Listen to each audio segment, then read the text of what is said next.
blood of angry men. Black, the dark of ages past.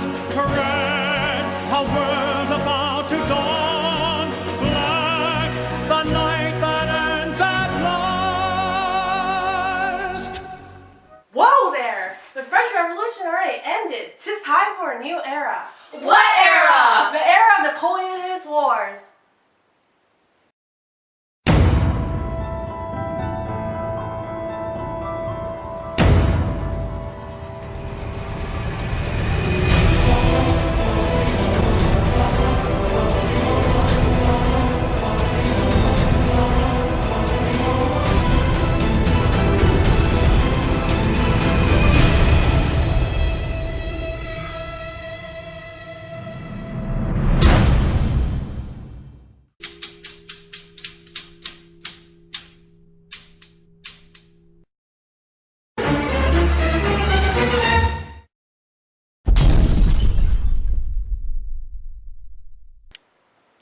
Wait a second, Napoleon's era? Nobody cares about Napoleon though. Wasn't he some short French guy that got pwned by the Russians or something? Hey, Napoleon never won exactly, sure, but hey class, never say never, right? I mean, he didn't win anything in the end physically, but he sure won in the sense that he successfully changed the world. Guys, do you not realize how cool Napoleon was? The Russians aren't relevant. I mean, they were isolated from the rest of Europe for a long time and was such a backward country. Now Napoleon in Europe, on the other hand. Hey, what is that thing on the tree? Well, I decided to help you all with today's target with a little bit of magic. Whoa, learning can be fun? See, once upon a time, Europe was fragmented. Did you feel it? Then, when Napoleon came along, it became united. Dude, how did you do that? The magic of Napoleon! Now class.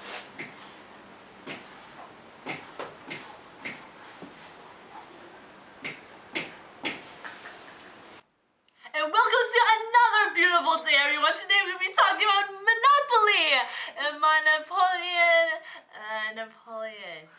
sounds kind of like Marco Polo, don't you think? Like the Polo part. Goodness, Carolyn, what is the script?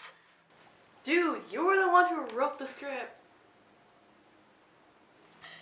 Sheesh, why are people so unreliable? Hello everyone, I am your genius Lisa, and today we'll be talking about how Napoleon failed to conquer the world but somehow managed to leave a huge imprint on the European continent. You know, Napoleon's a genius like me. Well, he was more of like a war genius, but yeah. That's how he was able to take over so much land. Remarkable, really. So class, does anybody have any idea on when Napoleon came to power?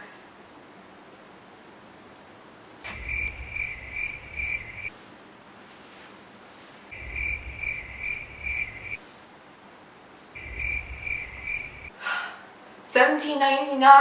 1799! Teacher, I was gonna say that. No, you weren't. So anyway, class, Napoleon came to power by overthrowing the French Republic. He actually had many supporters because people weren't satisfied with the existing government and had no idea what was to come.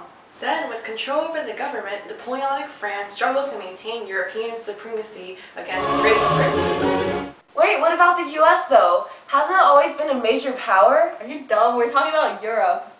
Dude, do you even know where Europe is? Great question. The US actually attempted to remain neutral. But eventually it became entangled in the European conflicts.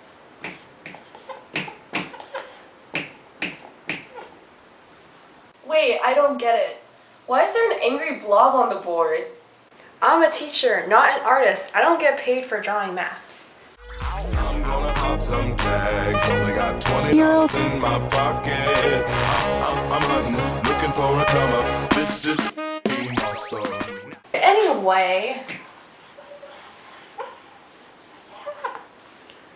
the US was only involved in the Louisiana Purchase and the War of 1812, which was an indirect result of the Napoleonic Wars, but that comes later. So what happened during the actual war? Wow, I thought you guys would never ask. Let's see. Napoleon actually rose to power while fighting against the First Coalition. However, after he took over the French government, the War of the Second Coalition erupted due to European protests against Napoleon's expansionism. A coalition is basically referring to an alliance involving most of the other European nations, including Great Britain, Russia, Austria, Italy, etc. During this part of the war, most of the European nations were like, oh no, we're getting conquered, except for Britain, who was like, yeah, #strong. In 1805, the War of the Third Coalition broke out, but nothing really important happened during this time except Napoleon was becoming super prominent in Western Europe and taking over everywhere and everyone except Britain. However, Napoleon made some crucial mistakes, such as dethroning King Charles IV of Spain and putting his brother, Joseph Bonaparte, on the throne instead. When a revolt with guerrilla warfare emerged, Napoleon went on and occupied Portugal and then Spain, which turned out to be a huge no-no because it led to British success. In 1812, Napoleon invaded Russia but was forced to retreat due to the harsh, stormy weather, costing him most of his army. This marked the beginning of his end. Napoleon lost the Battle of Leipzig in 1813, which led to his later abdication of his throne in 1814. Woo! Goodbye to Napoleon! Oh my gosh, that was so beautiful.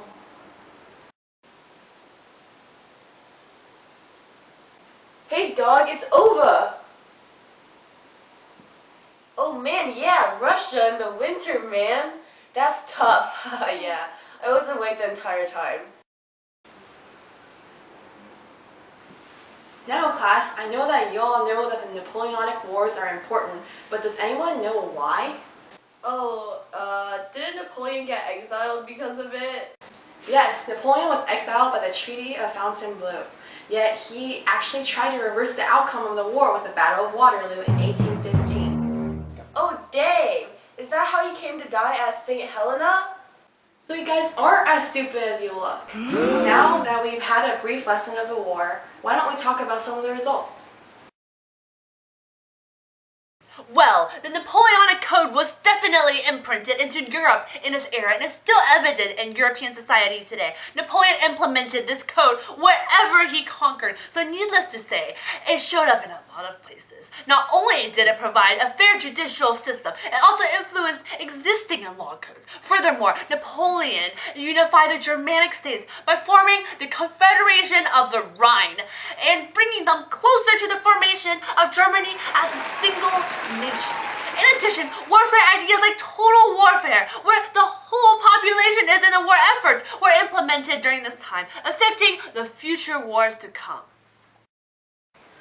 I know a place where no one's lost. I know a place where no one cries.